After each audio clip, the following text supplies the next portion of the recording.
Day 283, Maccabean Revolt, 1 Maccabees 2, Sirach 4-6, Proverbs 22 verses 1-4. Let's begin. 1 Maccabees 2. In those days there rose up Mattathias, the son of John, the son of Simeon, a priest of the sons of Jorib from Jerusalem, and he settled on the mountain of Modin. And he had 5 sons, John, who was surnamed Guddi, and Simon, who was surnamed Thassi, and Judas, who was called Maccabeus, and Eleazar, who was surnamed Avaran, and Jonathan, who was surnamed Aphas. These saw the evils that were done among the people of Judah and in Jerusalem. And Mattathias said, Woe to me, for why was I born to see the grief of my people and the grief of the holy city, and to sit there, while it is given into the hands of the enemies? The holy places have fallen into the hands of outsiders. Her temple is like a man without honor. The vessels of her glory have been taken away captive. Her old men have been butchered in the streets, and her young men have fallen by the sword of the enemies. What nation has not inherited her kingdom, and taken from her spoils? All her beauty has been taken away. She who was free has become a slave. And behold, our sanctuary, and our beauty, and our splendor has been desolated, and the Gentiles have defiled them. Therefore, what is it to us that we still live? And Mattathias and his sons tore their garments, and they covered themselves with haircloth, and they lamented greatly. And those who had been sent from King Antiochus came to that place, to compel those who fled into the city of Modin to immolate, and to burn frankincense, and to depart from the law of God. And many of the people of Israel consented and came to them. But Mattathias and his sons stood firm. And those who had been sent from Antiochus, responding, said to Mattathias, You are a ruler, and very splendid and great in this city, and you are adorned with sons and brothers. Therefore, approach first, and carry out the order of the king, as all the nations have done, and the men of Judah, and those who remained in Jerusalem. And you and your sons will be among the friends of the king, and enriched with gold and silver and many gifts. And Mattathias responded, and he said with a loud voice, Even if all nations obey King Antiochus, so that each one departs from the service of the law of his fathers and consents to his commandments, I and my sons and my brothers will obey the law of our fathers. May God be forgiving to us. It is not useful for us to abandon the law and the justices of God. We will not listen to the words of King Antiochus, nor will we sacrifice, transgressing the commandments of our law, so as to set out on another way. And, as he ceased speaking these words, a certain Jew approached in the sight of all to sacrifice to the idols upon the altar in the city of Modin, according to the order of the king. And Mattathias saw, and he grieved, and his temperament trembled, and his fury was enkindled according to the judgment of the law, and leaping up, he slaughtered him on the altar. Moreover, the man whom King Antiochus had sent, who compelled them to immolate, he killed at the same time, and he destroyed the altar. And he was zealous for the law, just as Phinehas did to Zimri, the son of Salome. And Mattathias exclaimed with a loud voice in the city, saying, All who hold zeal for the law, maintaining the covenant, let them follow me. And he and his sons fled to the mountains, and they left behind whatever they had in the city. Then many who sought judgment and justice went down into the desert. And they camped there, with their sons, and their wives, and their herds, because evils had overwhelmed them.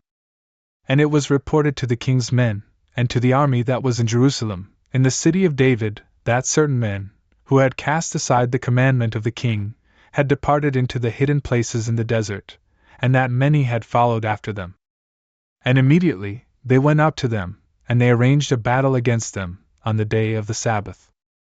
And they said to them, And now, do you still resist? Go out and act according to the word of King Antiochus, and you will live. And they said, We will not go out, and we will not do the king's word, so as to profane the day of the Sabbath. And they rushed against them in battle. But they did not respond, nor did they cast a stone at them, nor did they barricade the hidden places. For they said, Let us all die in our simplicity. And heaven and earth will testify for us, that you destroyed us unjustly.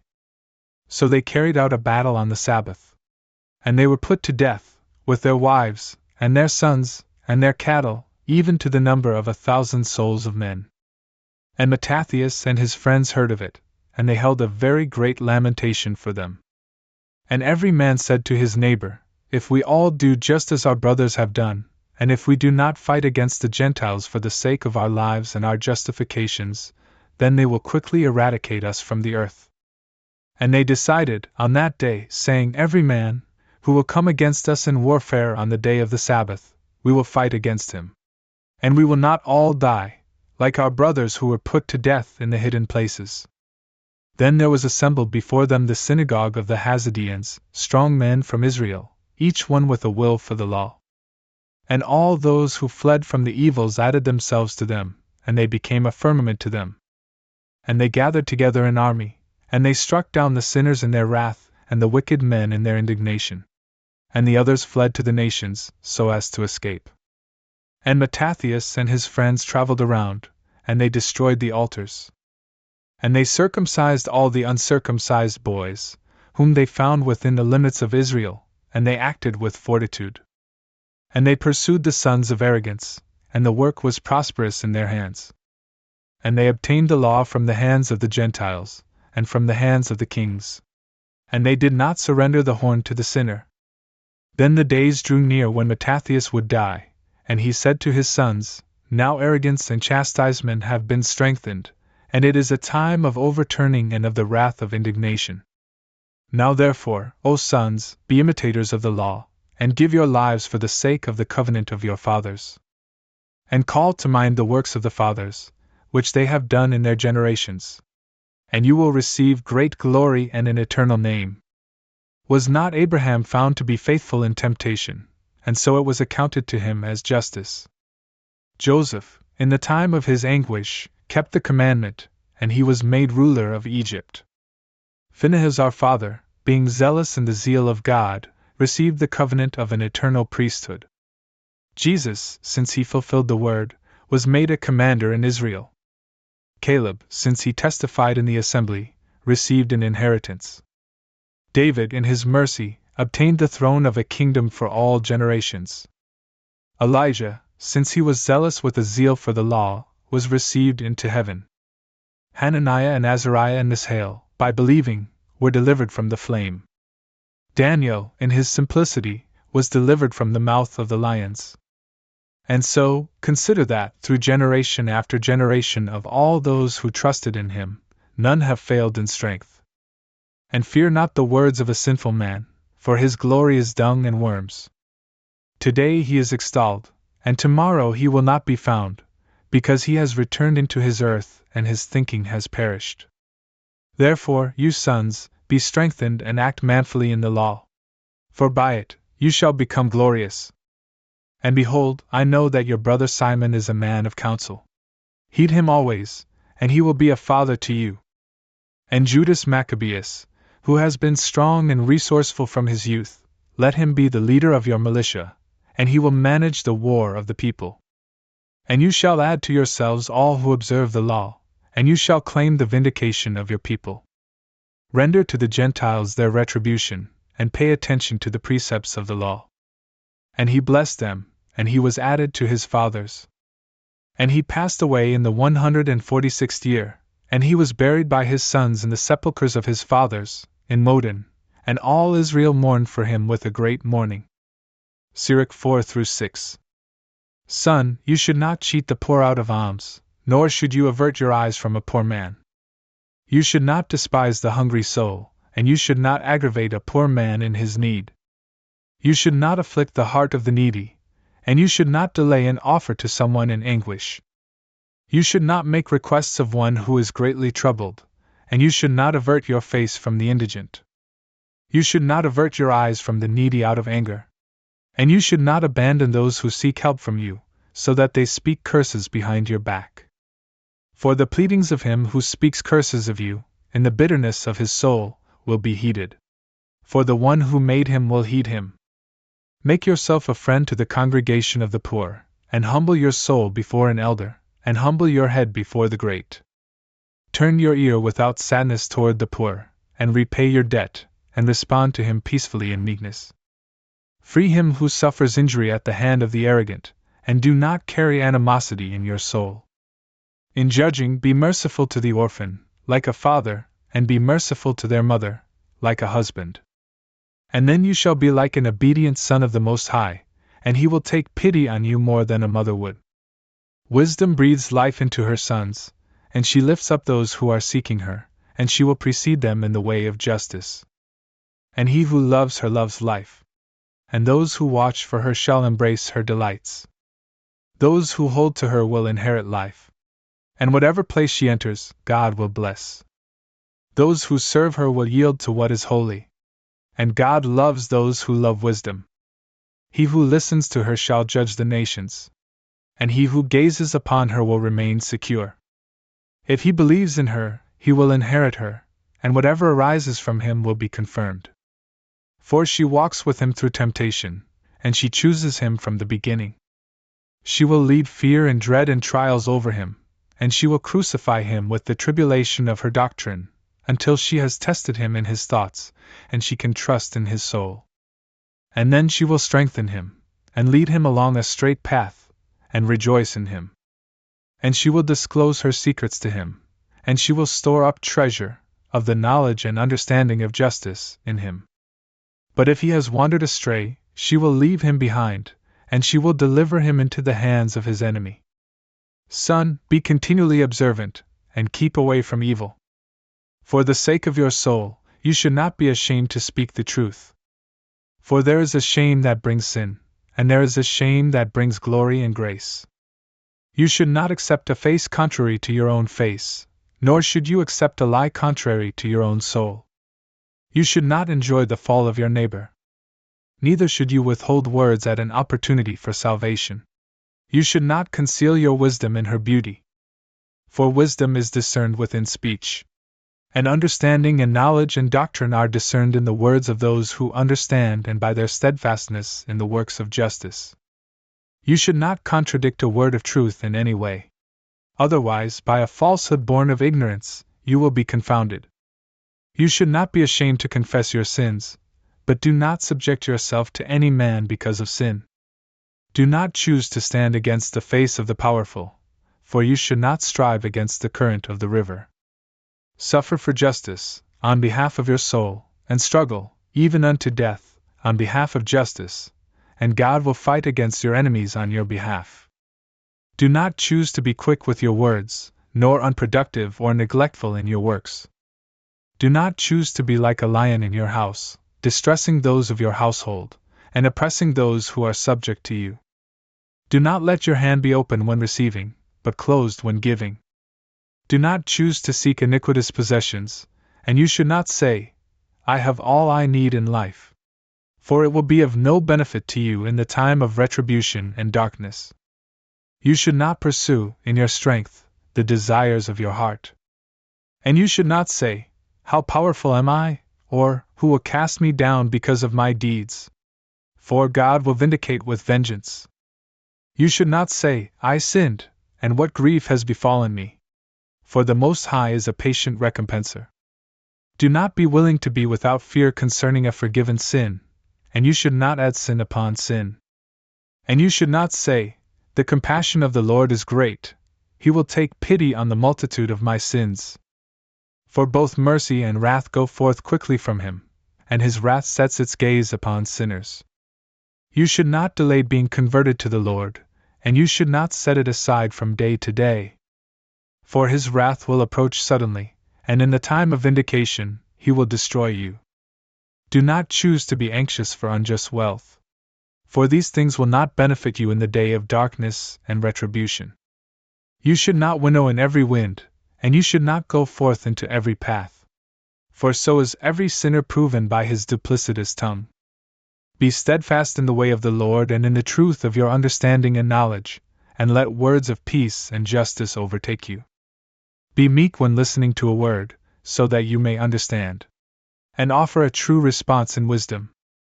If you understand, then answer your neighbor. But if you do not, then let your hand be over your mouth, so that you are not caught by an inept word, and then confounded. Honor and glory are in the words of those who understand, yet truly, the tongue of the imprudent man is his undoing. You should not be called a whisperer, and you should not be caught by your own tongue, and then confounded. For confusion and remorse is upon a thief, and a wicked mark is upon the double-tongued, but for the whisperer, there is hatred and animosity and disgrace. Justify the small and the great similarly. Do not be willing to become an enemy instead of a friend to your neighbor. For an evil man will inherit reproach and disgrace, as will every sinner who is envious and double-tongued.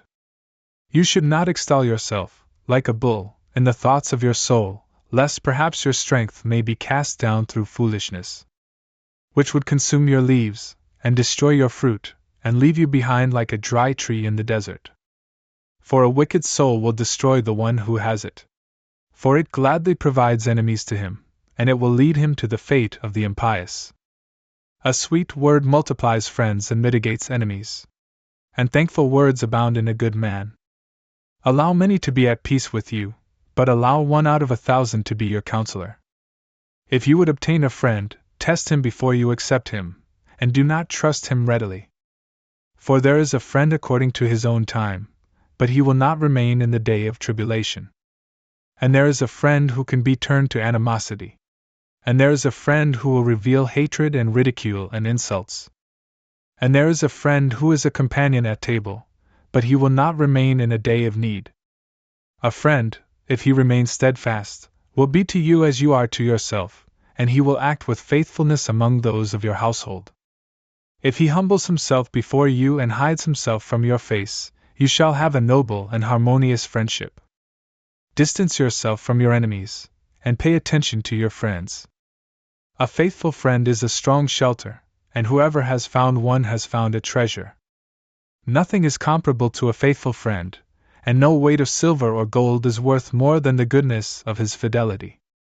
A faithful friend is a medicine for life and immortality, and those who fear the Lord will find one.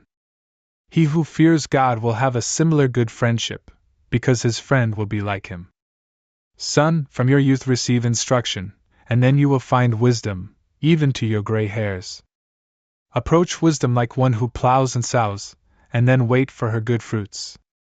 For in doing her work you will labor a little, but you will soon eat from her produce. How exceedingly harsh is wisdom to unlearned men! And so, the witless will not remain with her. She will be to them like a great stone of trial, and they will cast her away from them without delay. For the wisdom of doctrine is in accord with her name, and she is not manifest to many. But she continues with those by whom she is recognized, even in the sight of God. Listen, son, and accept an understanding counsel, for you should not discard my advice. Set your feet in her fetters and your neck in her chains. Incline your shoulder, and carry her, for you will not be grieved by her bindings. Approach her with all your soul, and serve her ways with all your strength. Examine her, and she will be revealed to you, and when you have obtained her, you should not abandon her. For, in the very end, you will find rest in her, and she will turn into your delight. Then her fetters will be a strong protection and a firm foundation for you, and her chains will be a robe of glory. For in her is the beauty of life, and her bindings are a healing bandage. You will be clothed with her as with a robe of glory, and you will set her upon your head like a crown of rejoicing. Son, if you heed me, you will learn. And if you adapt your mind, you will be wise. If you incline your ear, you will receive doctrine. And if you love to listen, you will be wise. Stand among the multitude of prudent elders, and join yourself to their wisdom from the heart, so that you may be able to hear every discourse about God, and so that the proverbs of praise may not flee from you. And if you see a man of understanding, stand watch for him, and let your feet wear down the steps of his doors. Set your thoughts on the precepts of God, and be entirely constant in his commandments. And he himself will give a heart to you, and the desire of wisdom will be given to you. Proverbs 22 verses 1 through 4. A good name is better than many riches, and good esteem is above silver and gold. The rich and poor have met one another. The Lord is the maker of them both. The clever saw evil and hid himself. The innocent continued on and was afflicted with damage. The end of moderation is the fear of the Lord, riches and glory and life.